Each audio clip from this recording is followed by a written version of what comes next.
Selamat pagi anak-anak, Sotihotu, Namo Buddhaya. Nah anak, bagaimana kabar kalian hari ini? Semoga tetap sehat dan semangat. Baik, berjumpa kembali dengan Miss Pomi di PJJ hari ini, hari Senin tanggal 22 November 2021. Baik, kita masih dalam bab teks puisi ya.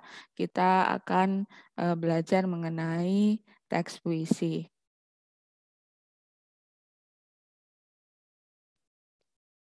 Nah, anak-anak pasti sudah tahu ya tentang teks puisi.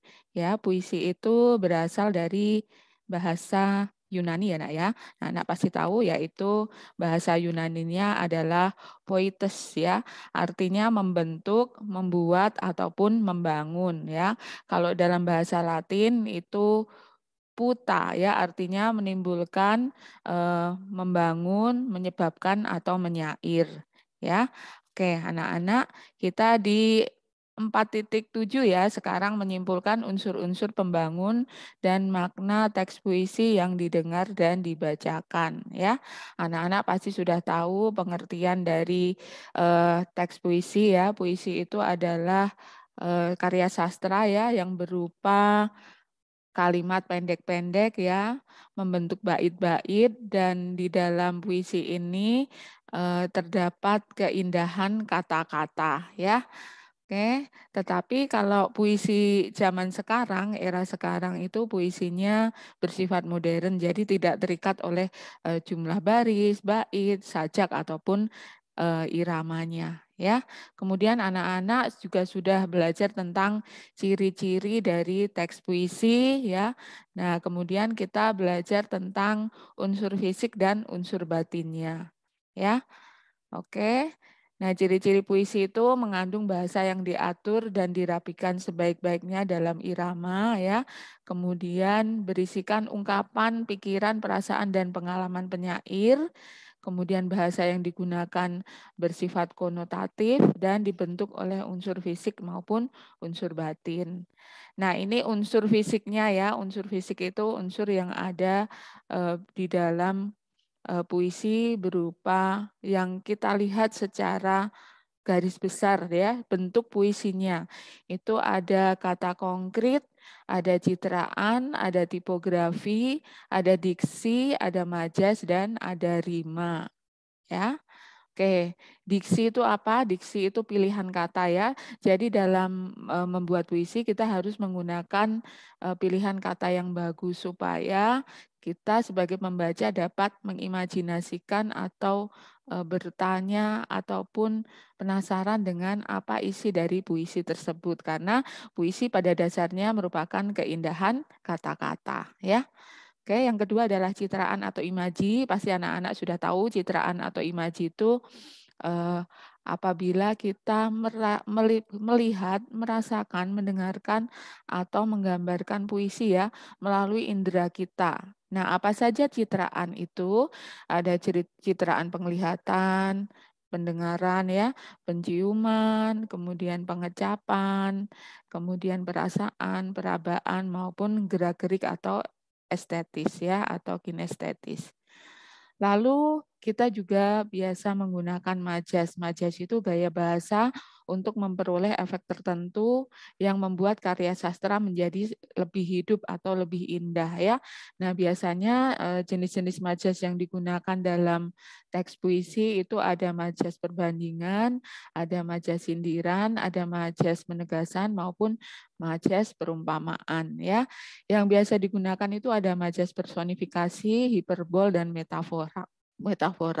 Namun ada yang lainnya juga ya. Kemudian tipografi itu perwajahan ya. Jadi kalau kita melihat puisi secara keseluruhan, kita dapat melihat susunan bait-baitnya, baris-barisnya apakah rata ke kiri, ataukah kanan kiri, ataukah tersusun ke bawah ya, berapa bait dan berapa baris itu termasuk dalam tipografi. Lalu kata konkret itu adalah kata-kata yang memungkinkan ketika kita berimajinasi ya, sehingga kita dapat menggambarkan puisinya itu dari kata-kata kiasan atau lambang-lambang dalam puisinya. Lalu rima atau sajak itu persamaan bunyi di akhir baris ya biasanya, bisa juga di awal maupun di tengah. Nah, lalu ritme itu menyangkut tinggi rendah, panjang pendek ataupun keras lemahnya bunyi dalam puisi tersebut.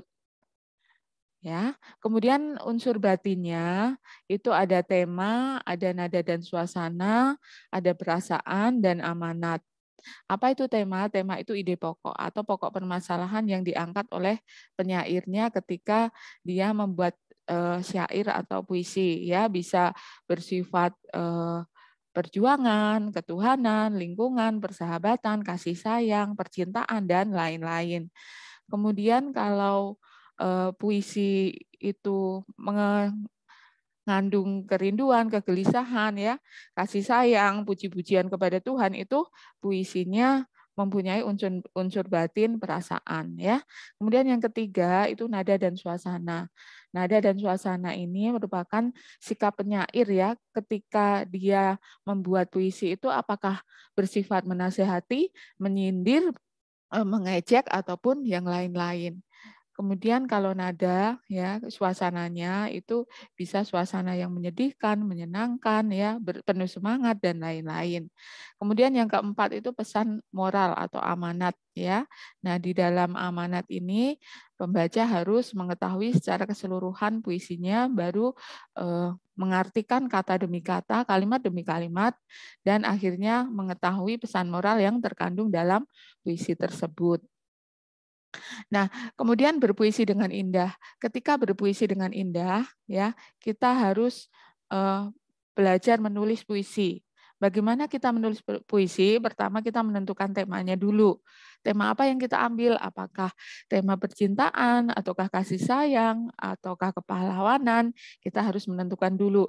Yang kedua suasananya. Kalau misalnya kita membuat puisi tentang kepahlawanan, berarti suasana puisinya sangat bersemangat ya. Lalu kita memilih diksi. Diksi pilihan katanya kalau kita membuat puisi tentang kepahlawanan berarti kita membuat diksi-diksi atau menggunakan majas-majas yang sesuai dengan temanya yaitu tentang kepahlawanan yang penuh semangat ya. Kemudian mendaftar pilihan katanya baru menulis puisinya ya. Kemudian pembacaan puisi. Ketika kita sudah menulis puisi, kita harus mendeklamasikan. Boleh juga membacakan puisi.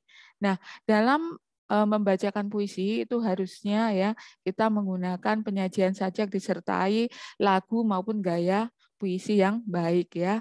Kita harus mengingat volume suaranya, lafal, intonasi ya. Kemudian penampilan kita juga harus mendukung dengan tema puisinya ya. Kemudian mimik ya, mimik muka dan gerak tubuh kita harus sesuai dengan puisi yang kita baca ya. Itu harus mendalami dari jiwa puisinya sehingga puisi yang kita bawakan menjadi lebih hidup. Kemudian musikalisasi puisi. Apa itu musikalisasi puisi? Yaitu membacakan puisi diiringi dengan musik sesuai dengan tema atau suasana dalam puisi. Nah, untuk musikalisasi puisi, untuk pertemuan selanjutnya nanti kita akan belajar lebih mendalam lagi. Baik anak-anak, untuk pembelajaran hari ini cukup sekian ya. Dan tugasnya di akhir ini adalah anak-anak mendeklamasikan puisi Aku karya Hairil Anwar dengan ketentuan suara, lafal, dan intonasi jelas, penampilannya mendukung ya bagus, penghayatan atau improvisasinya sesuai dengan puisinya, kemudian hafalan ya.